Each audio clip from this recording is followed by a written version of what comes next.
was the results of a lot of the elections going on across the country. I'm sure you are aware of that.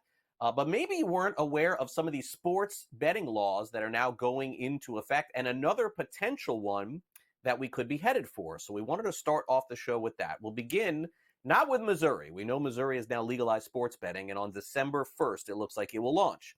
Now let's get to the latest in Colorado, where taxes have been a big subject of debate in Colorado as to whether or not the state is going to be able to levy higher taxes on their constituents, people who were betting on sports and the sports books. Well, the answer is a resounding yes. More than 75% of the votes in Colorado approved a new bill. Proposition JJ will allow the Rocky Mountain State to retain more than the previous limit of $29 million in Colorado sports tax revenue. So had that not passed, the government would need to return any excess tax revenue to sports books and their casinos. But with this new amendment, they can now charge more than the $29 million that was there, very similar to what we see all across the country with sports betting on the rise in New York, in Pennsylvania, in Ohio, and the sports rate changing in terms of what you could charge for tax. We're now going to see the same thing in Colorado, which is good news for their state and really doesn't change anything unless the sports books decide to charge more juice, which hopefully they don't as a result of this. Now, another story that seems to be percolating on the legalization of sports betting also came out late yesterday and today is the state of Minnesota getting ready to legalize sports betting. It certainly seems more possible than ever before. They're one of the remaining 10 or so states that don't have it. While the Running Aces Casino, one of the Indian tribe casinos, released a statement yesterday that they are in favor of legalizing sports betting in Minnesota. So naturally, there's a lot of different things that could happen with this. It could run directly through the tribes. It could run throughout the state.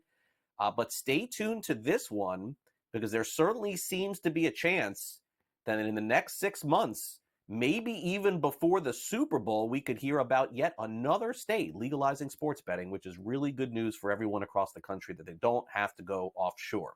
All right, let's get to tonight's Thursday night football game. The Ravens tonight have already ruled out one of their tight ends. That's Isaiah Likely. He's out of the game tonight.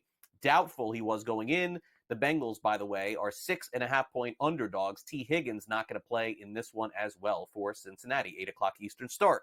How about a little piece of news from the National Football League that was unexpected? Chuba Hubbard, a running back in the NFL, gets guaranteed money. Wow, 4 years, $33.2 million. Congrats to Chuba Hubbard. Panthers obviously see him more part of the future. Hubbard, as you may recall, replaced Christian McCaffrey in the starting lineup when he was traded a couple of years ago. Also, they're going to start Bryce Young this week at quarterback. That's not a surprise as well. The Dallas Cowboys certainly are going to have to make a decision on Dak Prescott over the next couple of days. They have yet to place him on injured reserve, but it looks like he's going to be out potentially for the rest of the season with a hamstring pulled off his bone. Yikes, that does not sound good. Dak Prescott not going to play anytime soon. Cooper Rush looks like he's going to start indefinitely for the Cowboys. And also the Saints' Chris Olave, ahead of their game this week, is going to see some specialists about his concussions. He suffered concussions in 2 of the last 3 weeks. All right, results in college football last night. Ohio covers 19.5-point spread. It was not a close game. They beat Kent State 41-0. Northern Illinois beats Western Michigan 42-28. Now in tonight's action, Appalachian State, they're 1.5-point favorites against Coastal Carolina. Florida Atlantic are on the road underdogs at East Carolina. And how about this? SMU's had a great college football season. Right on the outside looking in of the college football playoff, they get a big commitment. Matt Leinert's son, Cole Leinart, is going to be headed to play for the Mustangs coming up next season.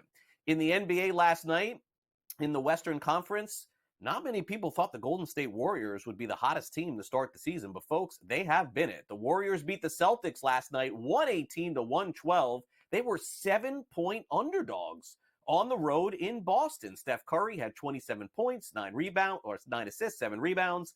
Boston now 7-2. Golden State with a better record than them at 7-1. Steve Kerr, after the game, discussed how it has been the little minutes from the role players that has been big, and also Jason Tatum certainly disappointed.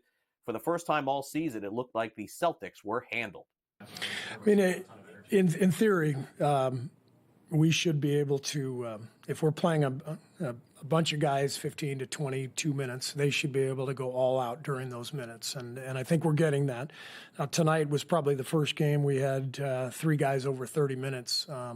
So the game kind of settled into a more traditional NBA game down the stretch. We had Wiggs, Draymond, and Steph out there all playing big minutes. But I thought Gary and Buddy just kind of tag teaming offense, defense, and then Loon, he's made so many big plays for us over the years. I thought his minutes were just massive down the stretch.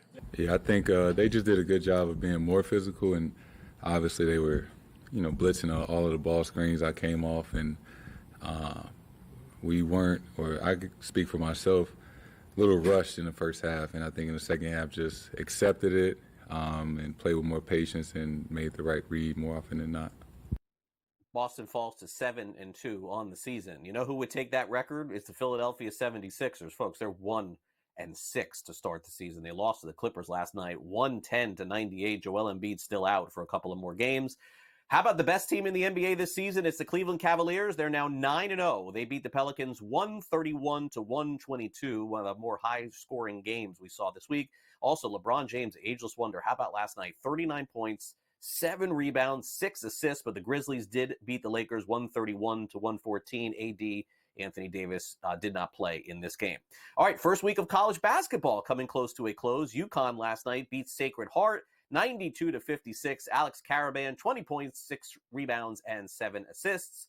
Gotta say, unusual to see the new coach on the sidelines for the Arkansas Razorbacks, John Calipari, wins his first game as the head coach at Arkansas. Final score 76-60. They actually beat a pretty good team, Lipscomb University, known for throwing up a lot of threes and running all over the place. Calipari, after the game, talked about overcoming that challenge. That is a very, very hard game to play out of the gate because you got to be disciplined and you better be in shape because they're going to run you for 25 seconds, and then we play fast and pressure. So we had guys exhausted with 3 minutes into the game. I come back to defensively, we did some good things, but we had to create a gap by creating turnovers. Well, against good teams, you're not going to just go create a turnover. You can't. How about this thought? Make a 3. How about that thought? You make 7 or 8 today, you get 3 or 4 more today. I want you to think of the score. And we had 19 threes. I'm glad we didn't shoot more because we'd have missed more.